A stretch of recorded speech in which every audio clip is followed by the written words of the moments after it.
अस्सलाम वालेकुम नाजरीन। सबसे पहले सस्ती और बेमोल चीज़ लेकिन कीमती बिकने वाली लोटाइज़म। लोटा क्रेसी की तारीख यूं तो बहुत पुरानी है, लेकिन ताज़ा तरीन तहरीक इंसाफ के दौरे हुकूमत में कौमी असम्बली से 13 और पंजाब सूबाई असम्बली से 25 अरकान ने लोटा क्रेसी का मुजाहरा करते हुए पार्टी मंशूर से इनहराफ किया।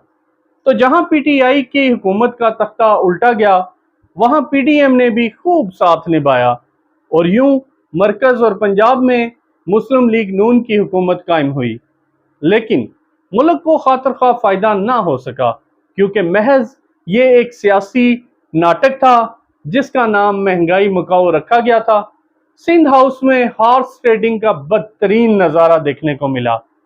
यूं असेंबलियां तोड़ने का हुक्म इमरान खान ने जारी किया, जिसे सुप्रीम कोर्ट ने रद्द कर दिया और बिल आखिर 17 जुलाई को पंजाब में ज़िमनी इलेक्शन का इनेकाद हुआ। मैं गैर जानबदार तज्जियाकार के तौर पर कहूँगा कि इमरान खान का बयानिया कि इसके खिलाफ अमेरिकन साजिश हुई, इस बयानिए का जादू खूब सर चढ़ कर बोला और पीटीआई ने 25 में से 17 सीटों पर फतह हासिल करके अपना मौक़िफ़ की तस्दीक भी कर दी। अब सियासी सूरत हाल बड़ी दिलचस्प हो चुकी है। नाज़रीन, पंजाब में पीटीआई 178 सीटों के साथ अक्सरीती जमात और मुस्लिम लीग नून 167 सीटों के साथ अकलीती जमात के तौर पर मौजूद है। मैदान सियासत में अजीब सी सूरत हाल पैदा हो चुकी है। जो ही पंजाब में पीटीआई की हुकूमत बनेगी तो वजीर आला चौधरी परवेज इलाही बन जाएंगे, तो साथ ही मरकज में एक सीट की बर्तरी से चलने वाली मुस्लिम लीग नून की हुकूमत, जो कई खतरात से दो चार है, इसके खिलाफ भी तहरीक अदम एतमाद पेश कर दी जाएगी, क्योंकि सदर आरिफ अलवी का तल्लुक भी तहरीक इंसाफ से है और वो पुराने हिसाब चुकाने के लिए तैयार बैठे हैं। अलावा अजीम MQM और बलोचिस्तान अवामी पार्टी भी हुकूमत से नाराज है। नाजरीन, वक्त की तलाश में है कि कब हुकूमत का साथ छोड़ा जाए। सूरत हाल बड़ी नाजुक है। अमरानी जादू सर चढ़ कर बोलता हुआ नजर आ रहा है, जिसके असरात जनरल इलेक्शन पर भी पड़ेंगे।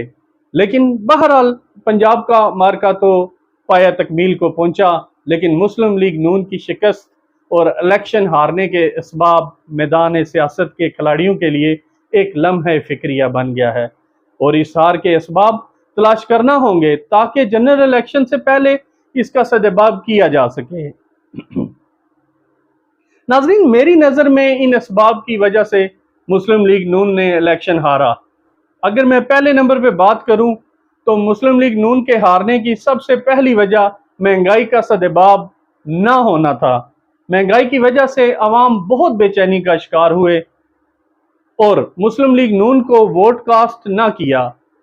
और इसी तरह अगर देखा जाए, दूसरी बड़ी वजह मेरी नज़र में इमरान खान अवाम में अपना ये बयानिया बनाने में कामयाब रहे कि इनके खिलाफ अमेरिका ने साजिश की है और हिज़्ब इख्तिलाफ की जमातों ने डॉलर लिए हैं। इसको अवाम ने सच जाना और मुस्लिम लीग नून को वोट नहीं दिया। नाज़रीन, अगर देखा जाए तो मेरी नज़र में तीसरी वजह इमरान खान का खुद इस कैंपेन में भरपूर हिस्सा लेना है और इसके मद्दे मुकाबल इसके पाए का कोई भी खिलाड़ी मौजूद ना था। नवाज शरीफ मुल्क से बाहर बैठे थे और शहबाज शरीफ वजीर आज़म होने के नाते इलेक्शन कैंपेन में हिस्सा नहीं ले सकते थे।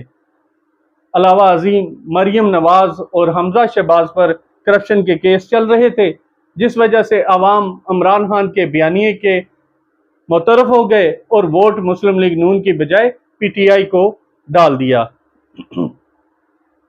नाजरीन, अगर हम बात करें तो इमरान खान के पास एक मारूफ बयानिया बैरूनी साजिश का था और इसके मुकाबल मुस्लिम लीग के पास कोई कामयाब बयानिया नहीं था, जिस वजह से अवामी सैलाब इमरान खान के साथ चल रहा था और मुस्लिम लीग नून को खातिर खा वोट ना मिल सका।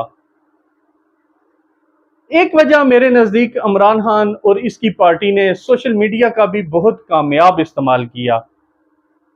नाजरीन, जो लोग ट्विटर जानते हैं या इस्तेमाल करते हैं उनको पता है कि ट्विटर पर बहुत कामयाब ट्रेंड चलाया कि इम्पोर्टेड हुकूमत नामंजूर।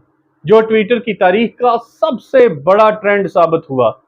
اس وجہ سے بھی عوام عمران خان اور پی ٹی آئی کی سپورٹ میں نکلے اور مسلم لیگ نون سے دور ہوتے چلے گئے۔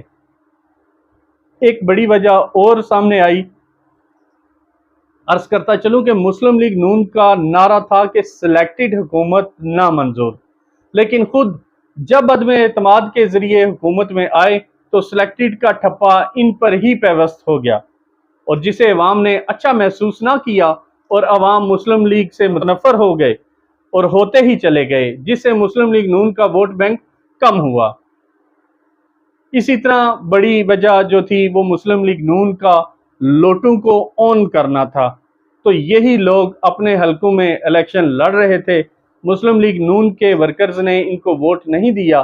اگر مسلم لیگ نون کی پالیسی ساز اداروں اور تھنک ٹینکس نے اس جانب توجہ مبذول نہ کی تو جنرل الیکشن میں ان حالات کا سامنا کرنا پڑ سکتا ہے۔ انہی الفاظ کے ساتھ اپنے میزبان ہارون رشید کو اجازت دیجیے۔ اللہ حافظ۔